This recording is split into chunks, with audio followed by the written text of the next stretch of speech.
इतिहास जो है दानियों का इतिहास होता है, त्यागियों और तपस्वियों का इतिहास होता है। और यहीं पहुंच गए राजा देव, और एक झोपड़ी लगाकर, इस जंगल था, यहीं पर अपना भजन करने लगे।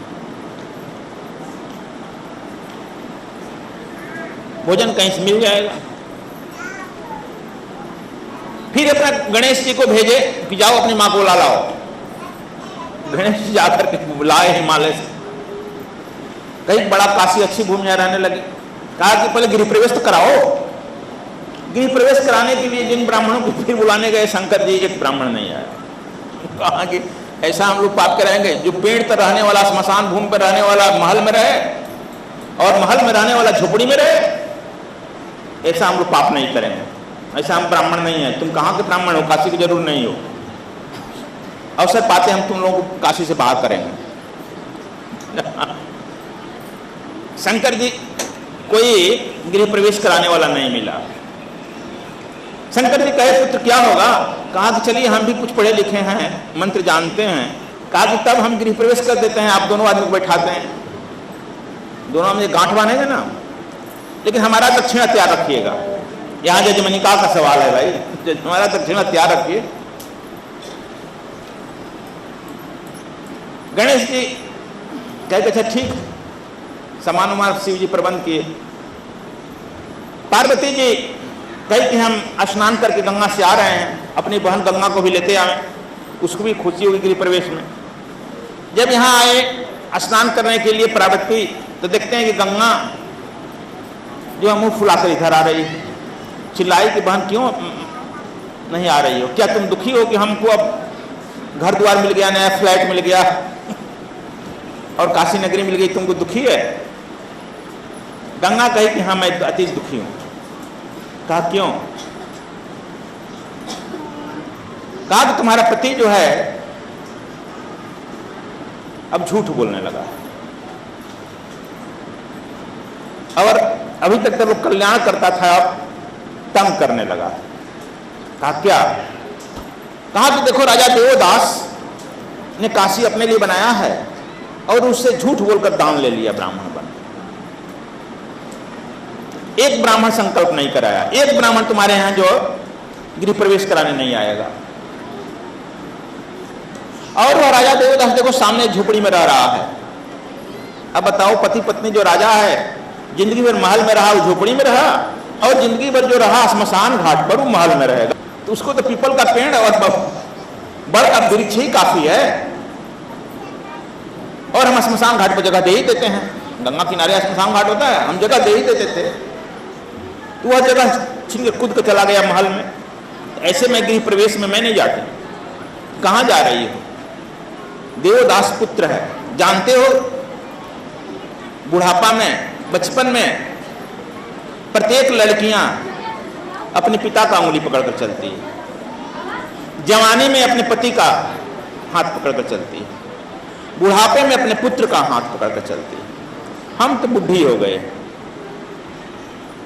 इसलिए अपने पुत्र के झोपड़ी में जा रही हो, जाओ गृह प्रवेश करो। पार्वती को बड़ी सदमा लगा। आप ठीक कह रही हो बहन, यदि ऐसी घटना है तो मैं नहीं जाती। आ गई वो भी यहीं पर, इसी जगह पर, जिस जगह पर तुम बैठे हो। राजा देवदास पति पत्नी को देखे कि दो दो माताएं आ रही है गंगा से। दोनों पति पत्नी बढ़ करके अपना साष्टांग प्रणाम किए। कहे कि माता जी इस तरह से आने का आगमन? कहा कि पुत्र बुढ़ापा में अब तुम्हारे ही साथ झोपड़ी में, अब हम लोग भजन करना चाहते हैं, तप करना चाहते हैं, ध्यान करना चाहते हैं, समाधि में अब जाना चाहते हैं। कहा कि काशी से अच्छी भूमि कौन है? कहा काशी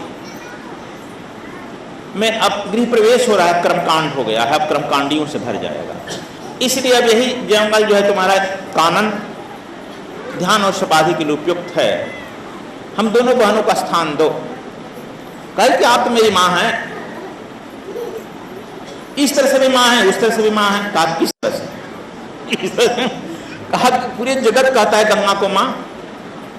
कहा हाँ, और आप संतनु की आप पत्नी रही हैं, संतनु हमारे बाप के बाप रहे हैं, दादा के दादा रहे हैं, उस तरह से भी आप मां आदि जगदम्मा है मेरी। पुत्र का कर्तव्य होता है मां का भरण पोषण करना।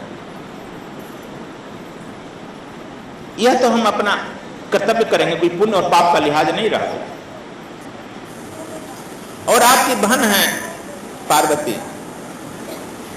भगवान शंकर की पत्नी है तो मां ही। बिना पत्नी का गृह प्रवेश नहीं होता, मुहूर्त निकल गया। शंकर जी खोजने लगे, इधर तो सीआईडी लगाए, सीबीआई की पुलिस रिपोर्ट किए होंगे। यहां पर जो डुमरी गांव कहते हो ना, यहीं पर आकर के अपना डमरू बजाने लगे, ऋग्वेद के मंत्रों का उच्चारण करने लगे। तब भगवान पार्वती जाकर प्रसन्न होकर कही, बोले बाबा आपका आगमन कैसे हो गया? कहा गृह प्रवेश नहीं हुआ, मुहूर्त बीत गया। कहा कि होगा भी नहीं। क्या आप श्मशान घाट पर गृह प्रवेश करके रहता है कमी?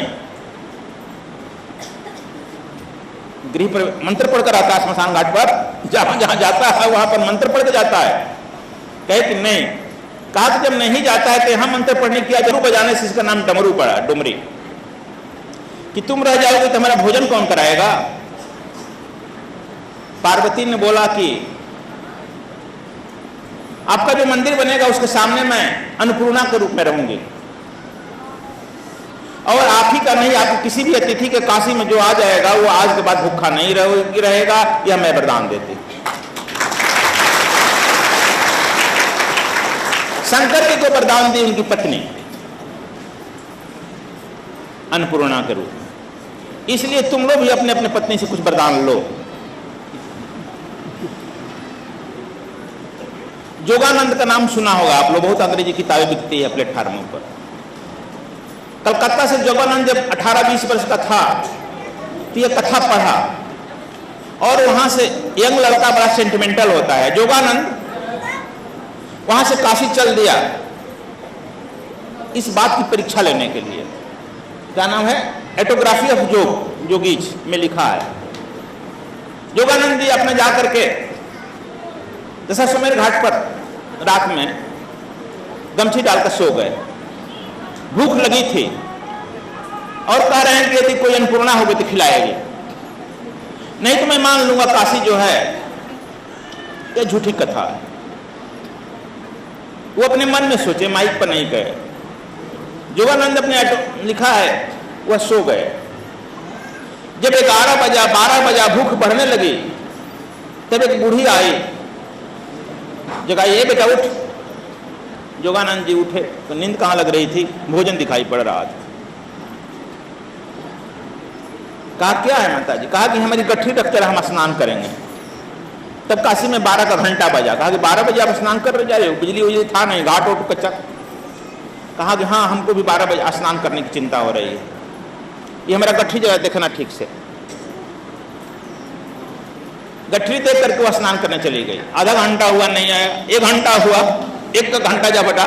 जोगानंद जी अपने घाट पर गए कि कहाँ बूढ़ी माई क्या स्नान कर रही है भाई? कोई वहां बूढ़ी माई नहीं थी। आकर गठरी खोले, क्या इसमें रखी है? गठरी खोले तो देखते हैं बंगाली लोग खाते हैं चावल ना, दाल भात। सुना नहीं? भुखारी बंगाली भात भात दाल भात, चोखा चटनी पापड़ अचार भुजिया। संदेश का मिठाई लोग खाते हैं, संदेश का मिठाई। मिट्ठी दही बंगाली खाता है, मिट्ठी दही सब रखा हुआ था उनके। समझा? जब ये भोजन खोले तो जोगानंद का आंख से आंसू आने लगा और उस भोजन को अन्नपूर्णा मानकर साष्टांग प्रणाम किए। कहा कि अन्नपूर्णा मां, हमारी गलती को क्षमा करो। भगवान शंकर क्षमा करो, तुम तो रग रग में व्याप्त है और मैं तुम्हारी परीक्षा लेना चला नादान। खूब छक कर खाए और सुबह प्रस्थान किए। जोगानंद ने लिखा है कि नहीं, अभी भी काशी में तुम लोग भी परीक्षा ले लेना जाकर। काशी में मां अन्नपूर्णा किसी को भूखे नहीं रहने देती। भूखे को भोजन, नंगे को चीर। तो यह उस पावन भूमि पर आप लोग ही बैठा है। यह गुरु पूर्णिमा का अवसर पर हम लोग प्रार्थना यदि मन से करते हैं वह परमात्मा सुनता है ना जी। अनंत जी एक दिन घर से खींच करके यहीं पर आकर के एक दिन खूब प्रार्थना करे, भगवान हमारी बात सुनता नहीं, हमसे बात करो, है ना जी, बात करो। रो रहे थे, चिल्ला रहे थे, बात करो। तब तक से एक पक्षी डाली पर चहचहाने लगी। कहा कि तू हमारे पीछे क्या लग गई है, तुमसे परमात्मा बात करो। कुछ देर के बाद आकाश में बादल घिरे और गड़गड़ाने लगे, गरजने लगे।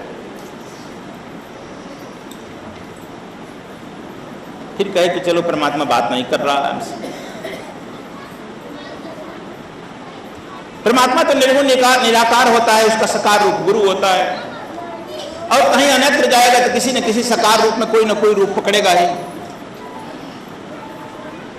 लेकिन पक्षी के रूप में वो बात कर रही थी कि आनंद जी नहीं समझ रहे जी। बादल के रूप में गरजने लगे तो नहीं समझा। फिर दूसरे दिन आनंद जी आए और फिर कहे कि परमात्मा तू हमसे बात नहीं किया ना, चलो हमको स्पर्श करो, छू दो तो हम समझ जाएं कि तुम हो। हमको छुओ ना, हाथ नहीं मिला सकता, छू दो। तब तक से एक सुगा जो था वो आकाश पक्षी बोलते हुए आकर इनके कंधे पर बैठ गया। कहा कि तुम ही बैठ गया। हर तुम किसी न किसी रूप में मांगते हो, वो परमात्मा देता है। जो जो मांगे सो सो ठाकुर देवे। नानक ने कहा कि जो जो तो हृदय से मांगता है ठाकुर देते जा रहा है, देते जा रहा है। तू मांग मांग कर फंसते जा रहा है, फंसते जा रहा है। इसलिए कह रहा है कि मांगना छोड़कर देना सीख लो, जिसे राजा देवदास ने देना सीख लिया। प्रार्थना करके घर पर गए थे, यहाँ टेलीफोन आया एक आदमी का, इनके मित्र का। आनंद जी मैं राम रसायन जग में कुछ देना चाहता हूँ। आप देना चाहते हो चलो, लेकिन अभी तक फिर में पड़े रहे कि नहीं परमात्मा नहीं दिया न जी, न परमात्मा छुआ न बात किया। जो तुम कहते हो परमात्मा तुरंत पूरा करता है।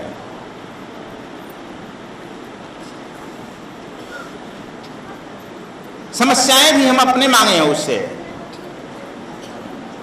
मांग लिए हैं, भूल गए। अब समाधान मांगने लगे हैं।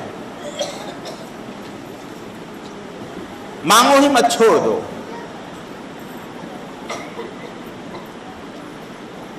देखो, जो कुछ संकल्प लेकर मंत्रों का जाप करता है वह सिद्धि प्राप्त करता है, जो कहते हैं वाक सिद्धि। जो देवताओं की उपासना करता है, लगातार उपासना करता है, चाहे कर्मकांड से या यज्ञ से या जैसे हो देवताओं की उपासना करता है, वह रिद्धि सिद्धि को प्राप्त करता है।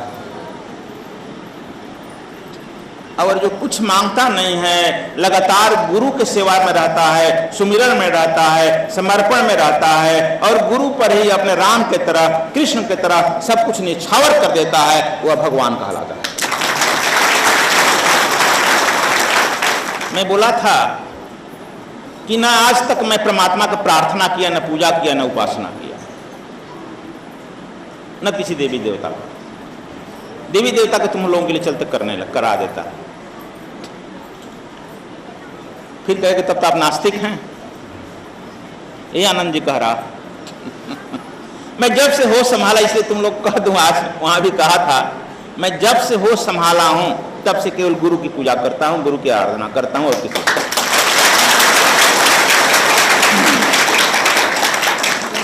चाहे मैं बड़ईपुर आऊं या ना आऊं, कोई प्रश्न नहीं होता है। लेकिन तुम लोग इसको आजमाना चाहता है तो 5 बजे से सुबह 4:30 से 5:30 बजे तक हमारी उपस्थिति पाएगा। यदि जो आचार्य है, आचार्य देवास्त्र सीखा है या जो 3rd लेसन लिया है सिद्धा सिद्ध का, और परीक्षा लेने के लिए बता देते हैं सिद्धा सिद्ध का, तीसरे नेत्र का दिवास्त्र जो सीखा होगा, तीसरे नेत्र का दिवास्त्र, आचार्य का दिवास्त्र लगा करके तुम 4:30 से 5:30 बजे, चाहे इस भूमंडल पर मैं कहीं भी रहूं, हमारी उपस्थिति वहीं पाएगा तुम।